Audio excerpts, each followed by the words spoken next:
Good evening, and thank you for tuning in to our Monday with the Manager segment on 18 WJTS. I'm Joyce Murrell here in Ferdinand with Town Manager Chris James.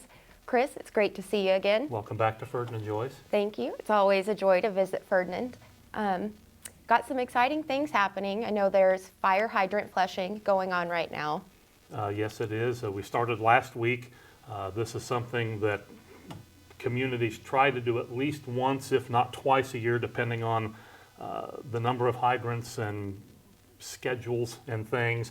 So we're in the midst of our spring flushing now, going on yet this week, and probably for the next couple of weeks it'll take us more or less through the end of May. But then that will help clear a lot of the lines out. We try in certain areas, if there are dead-end lines or kind of dead-end hydrants, to flush those a little more frequently to keep the water flowing better. But this allows the lines to be cleared. It gives us a chance to make sure we don't have any issues in our service someplace, because we know each hydrant to a point about how many gallons a second, gallons a minute it should produce. We need to know that information for fire services. So if the fire department latches onto a hydrant and they're expecting X gallons, that they're getting X gallons. And if they don't, then they switch to another line, because if they suck the water too hard, it can actually collapse the line, and then that causes issues after the fact. So it's a way of keeping the lines flushed and cleared.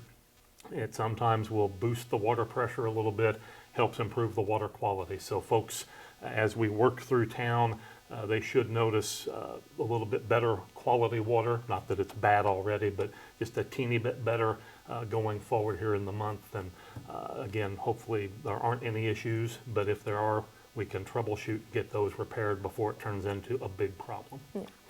The flushing process is a little tedious, but that patience pays off in the end when we have that upgraded infrastructure to protect our investments and, of course, the quality of water. Yes. Everybody needs it. Everybody drinks it. It's important. Very much so. And like you mentioned, the fire protection, I think most folks don't realize that different hydrants have different pressures or volumes, and the fire department can't just hook onto any hydrant in the area to serve their purpose. Sometimes they can. Sometimes they may have to run a hose a further block up to get to a more productive hydrant for water service. So there's pieces in it that you don't really realize, and that's kind of the reason why hydrants are color-coded the way they are. It clues in fire officials as to which ones are the bigger water providers, and so they know to hook onto a green one and not a blue one, or a blue one and not a red one, things like that, so that they get the proper water that they need to do their business. I never knew that, honestly. I never knew that different hydrants put out different amounts of water and that the colors indicated how much pressure a hydrant had. So thank you for sharing, and that's a good insight to kind of let people know why we do the things we do. And speaking of maintenance, there's also some paving going on 3rd Street. There is, and it kind of ties into water a little bit. We had East 3rd Street, a line that had been problematic off and on over the years, and last summer/fall we started having repetitive leakage, and the guys went in, they were going to repair it because that section of street was part of our community crossings paving work. When they got in to do the patch, they found segments that had already been previously patched. Short term, yeah, they could have put a fix on that, but that would have just caused an issue up or down the line. And once the road was freshly paved, nobody likes digging up brand new pavement. And we were able to work together between our water department, street department, and then the contractor, CalCar in this case. They said they were very willing to work with us. They said, we'll take care of all the other paving on the project here in the fall. We'll save this one to springtime to give you guys time to get in and do the work. And so off and on through the winter, and earlier this spring, the water department replaced out the line from Main Street to Alabama. About 2,000 feet, I think, of line that was replaced, and then all of the service connections that feed into the homes along both sides. That got wrapped up about 3 weeks ago, and then CalCar was able to pencil us in, so to speak, and last week they did the kind of base coating where we had done our cuts for the utility. They came in, removed that rock, put down a base layer, and then last Friday milled it all out. And then this week they are in the paving mode now. So by the end of this week, East 3rd Street from Maine to Alabama will be freshly brand new asphalted and good to go for many years. So we're kind of killing two birds with one stone on that project. That's great to hear, especially in the post-COVID days where they say all these projects are contingent on supply factors and weather conditions.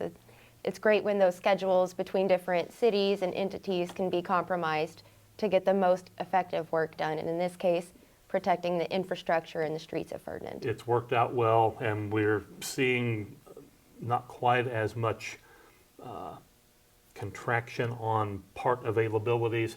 It's not perfect as it used to be, but it's better than it was, and it's opening up a little more all the time, and we were able to plan far enough ahead, knowing what we were going to need, that we had basically the winter time to get the materials in, and everything fell into place. And like I say, at the end of this week, we'll have the water line is in, folks are already seeing better pressure, and then the street will be all pretty and blacktop, so it's a win for everybody.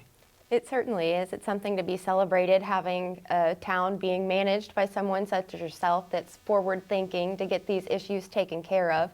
It's something to celebrate in the town of Ferdinand, along with other celebrations coming next year, but certainly bigger ones.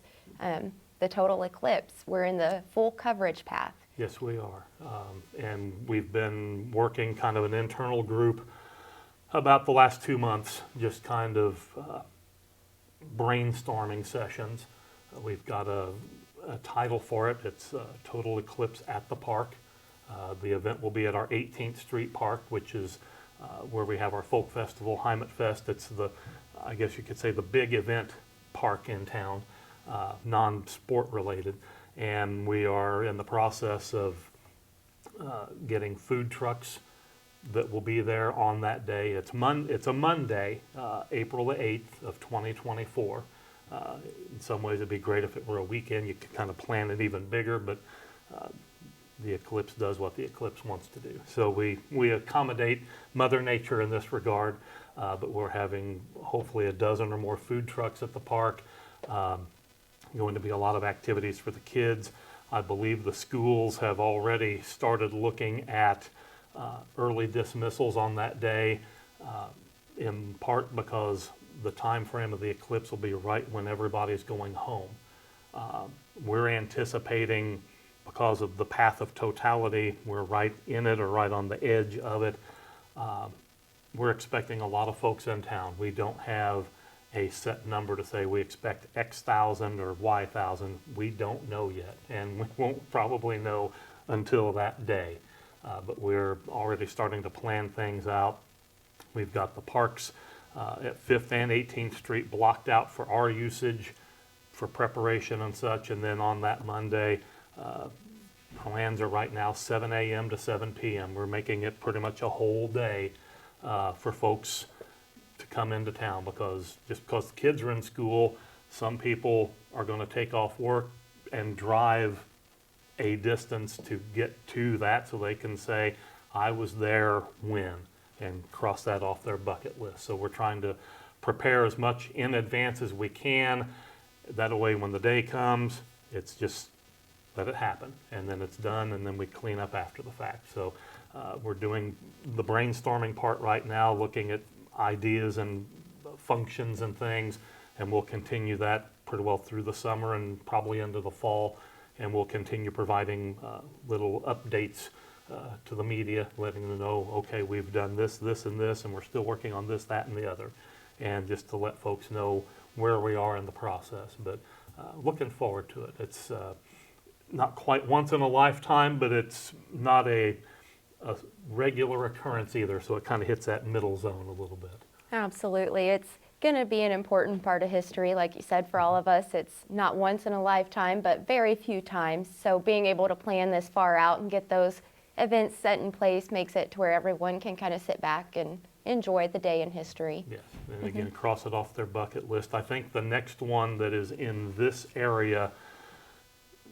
is literally a lifetime away. I think like 100 or more years from now. So if you're here for this one, odds are you won't be for that one unless medical advances explode in some way. But so enjoy this one now and then worry about the future occurrences if they come. Yeah, maybe leave a note for your great-great-grandkids to check it Yes. out for you. Definitely, yes. Yeah. Anything else we want the town of Ferdinand to know this week from our Monday with the Manager? Later this week, we're going to be officially releasing our musical lineup for our folk festival. We've got all the I's dotted and T's crossed, actually ahead of schedule from the last couple of years, which has been a little off-kilter, kind of the COVID carryover effects. But later this week, we'll be advising the local media who we have and let folks know about that. It's Saturday, September 16th. That's not a surprise. We can let you know that part. We'll tease on the lineup announcement until later this week, but it'll be made available to everybody, and check out the broadcasts and the newspapers and our websites and the Folkfest website for all of the information, and encourage folks, if they've vended with us in the past or they want to be a vendor, that application is on the Folk Festival webpage, FerdinandFolkFestival.com. Look for, I think they got links in a couple of spots. Click on that, fill it out, send it in, and we'll get you a spot set up for this September. But looking forward to the big reveal later this week. Easy peasy. Yes, and ma'am. we're also looking forward to getting that list and obviously sharing it on 18 WJTS and our sister stations on the radio. And we appreciate you making time for us this morning. Well, thanks for coming. Always glad to have you in Ferdinand. Thank you. Looking forward to next time. You've been watching Monday with the Manager on 18 WJTS, and I'm Joyce Murrell reporting. Good night.